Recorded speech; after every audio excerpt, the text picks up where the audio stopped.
한국교회 총연합 대표회장이시며 대한예수교 장로회 통합총회장이신 이용모 목사님께서 야드바셈 꿈엔 늘 잊을 건가라는 제목으로 말씀 전해주시겠습니다. 목사님 나오실 때 할렐루야로 맞이하겠습니다. 할렐루야.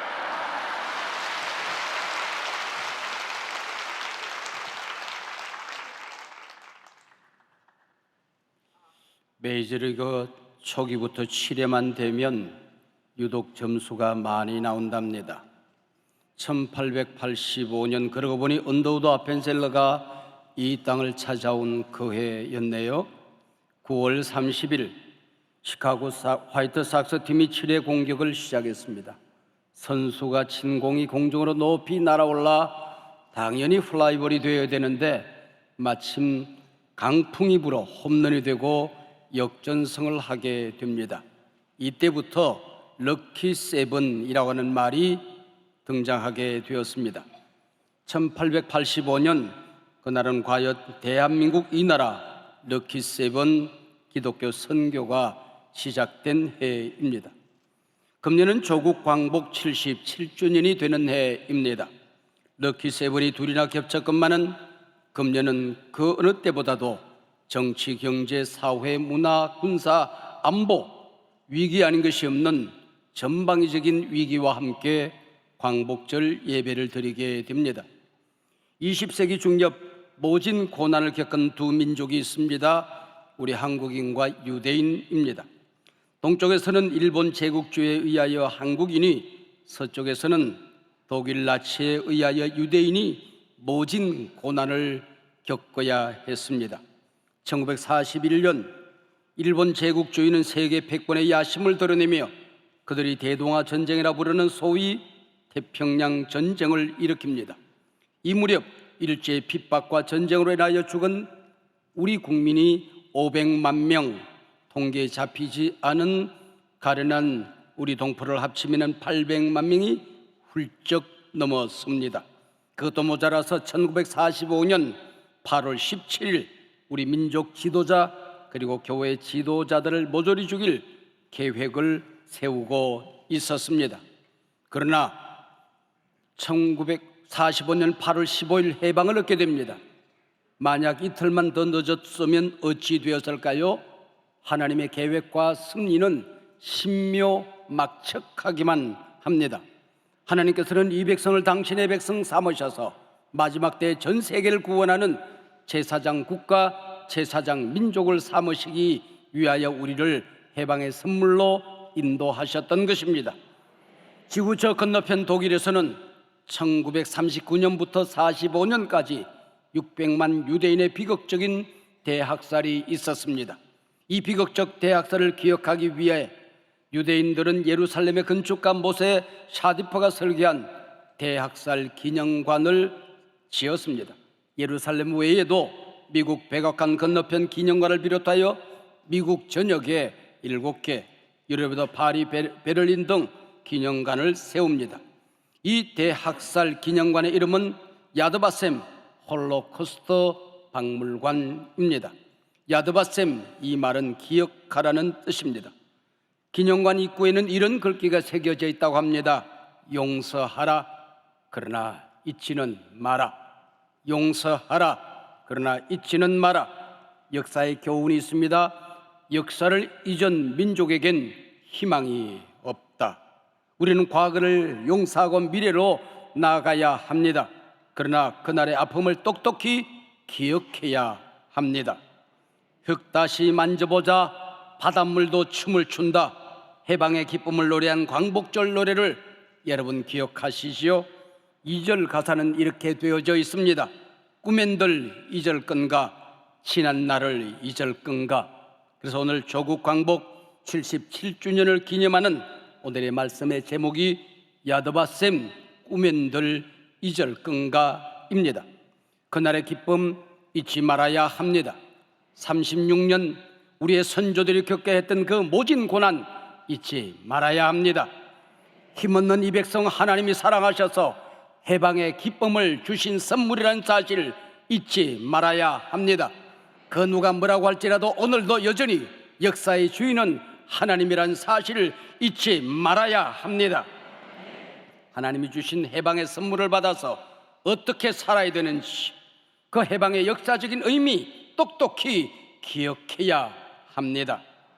오늘 본문 신명기는 광야 40년 여정을 마치고 가나안 땅을 바라보며 백성들에게 들려준 모세의 고별 설교입니다. 그 모든 설교를 한마디로 요약하면은 야더바셈, 잊지 말라는 것입니다.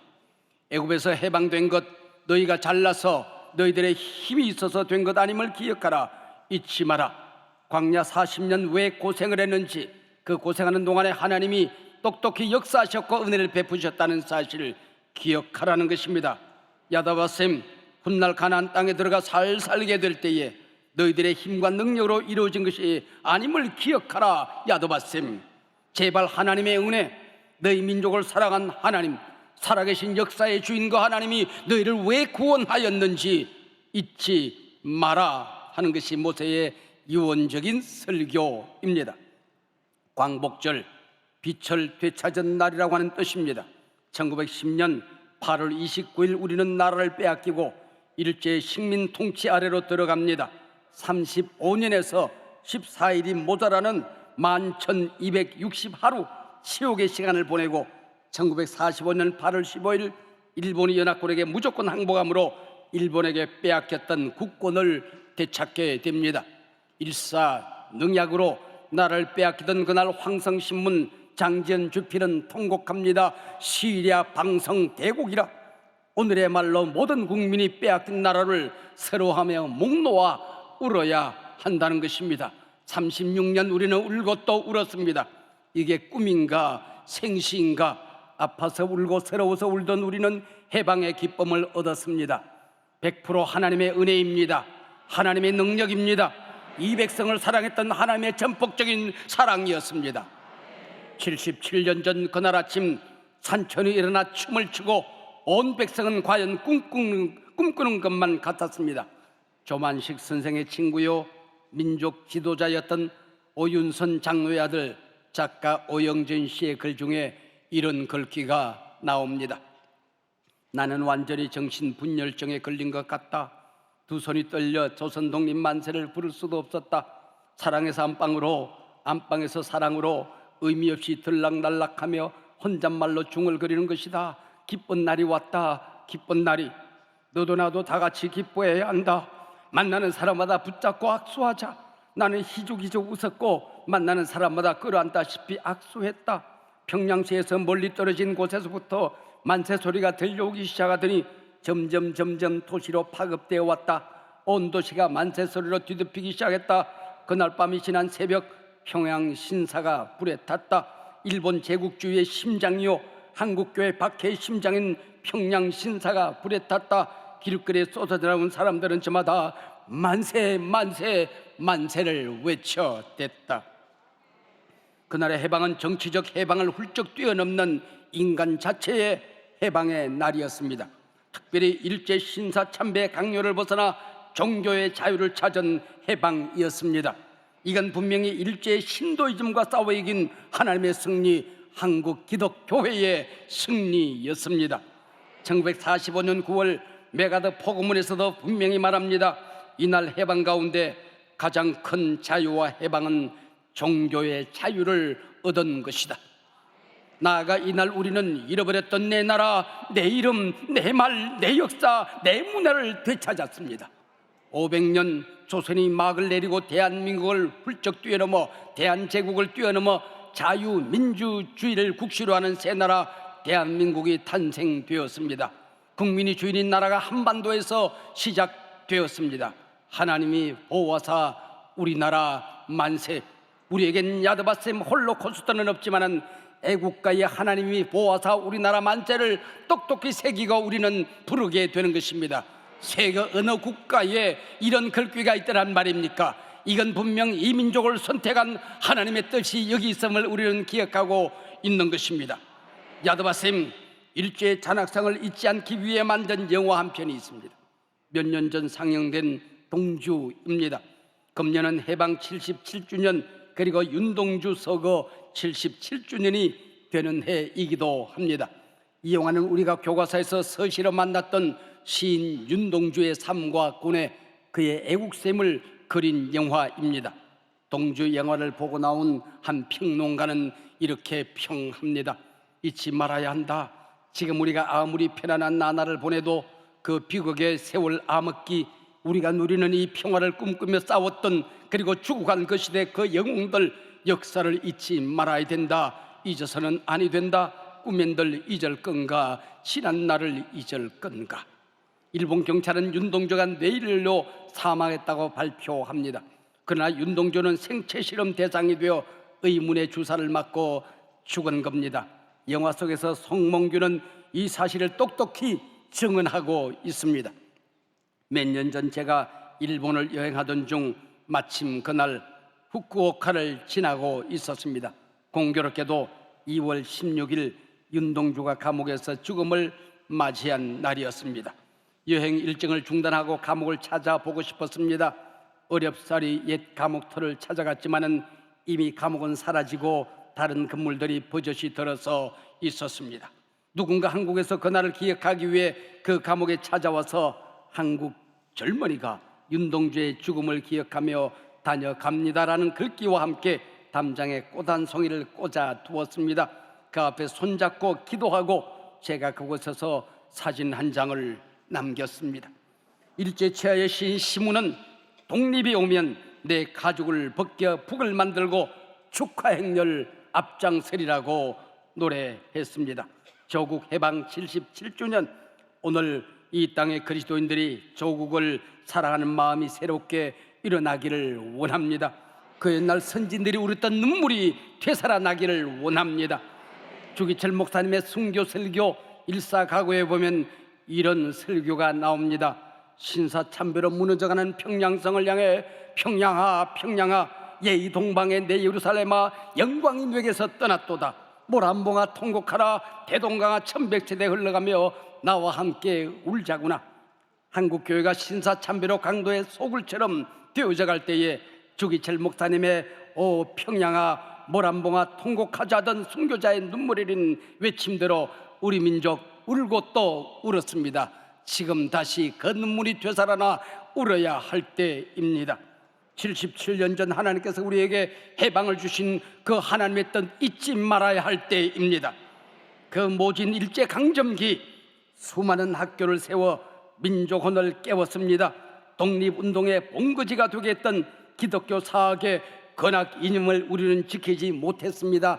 눈물로 오늘 우리는 회개해야 합니다. 사학법 재개정 목숨 걸고 이루어내야 합니다. 우리에게 복음을 전해준 서구는 이제 기독교의 가치를 망각하고 사회적 약자라는 이름으로 동성애법을 공공연히 압박하고 있습니다. 눈물로 지켜내야 합니다. 지구촌에서 이 과도한 역차별법을 막아낼 마지막 보루는 한국 교회뿐입니다. 19세기 말 역사의 뒤로 숨었던 중국이 다시 일어나 동북아를 공산주의와 중화주의 질서 아래 두고자 합니다. 미국 믿지 마라, 소련에게 속지 마라, 중국 죽지 않았다, 일본 일어난다, 조선아 조심하라, 잊지 말아야 합니다. 역사를 잊은 민족에겐 미래가 있을 수가 없습니다. 당시 지극히 소수였던 기독교 지도자들이 해방과 해방 이후 건국 과정을 이끌었던 그 리더십 잊지 말아야 합니다. 오늘 이 자리에 한국교회 지도자들 모였습니다. 기도합니다. 하나님께 예배합니다. 한국교회 지도자들의 사회적인 리더십 반드시 회복해야 합니다. 한국교회 선진들의 피 흘려 세우고 지켜온 한국교회를 이제 우리의 눈물로 반드시 일으켜야 합니다. 한국교회 부흥의 계절이 다시 오도록 우리가 헌신해야 합니다. 다음 세대 젊은이들에게 해방의 그날 교회가 희망이 되었던 것처럼 오늘도 그 누가 뭐라고 할지라도 한국교회는 이 민족의 희망입니다. 세계 선교의 희망입니다. 지구촌의 희망입니다. 야드바셈 꾸맨들 잊을 건가. 그날의 그 기쁨, 그날의 그 사명. 하나님 아버지 감사합니다. 오늘 예배하는 이 자리 성삼일찬한 영광으로 임하여 주시옵시고, 오늘 조국 광복 77주년 하나님 앞에 감사하는 이 기쁨의 예배에 오셔서 우리의 사명을, 나라 사랑하는 그 애국심을 부릴 듯 다시 부어 주시옵소서. 한국교회 꺼진 불 다시 태워 주시옵시고, 희망으로 일어나게 하여 주시옵시고, 6만 교회가 다시 일어나게 하여 주시옵시고, 젊은이들이 희망의 촛불을 높이 들 수 있도록 주님 역사하여 주시옵소서. 예수님 이름으로 기도하옵나이다. 아멘.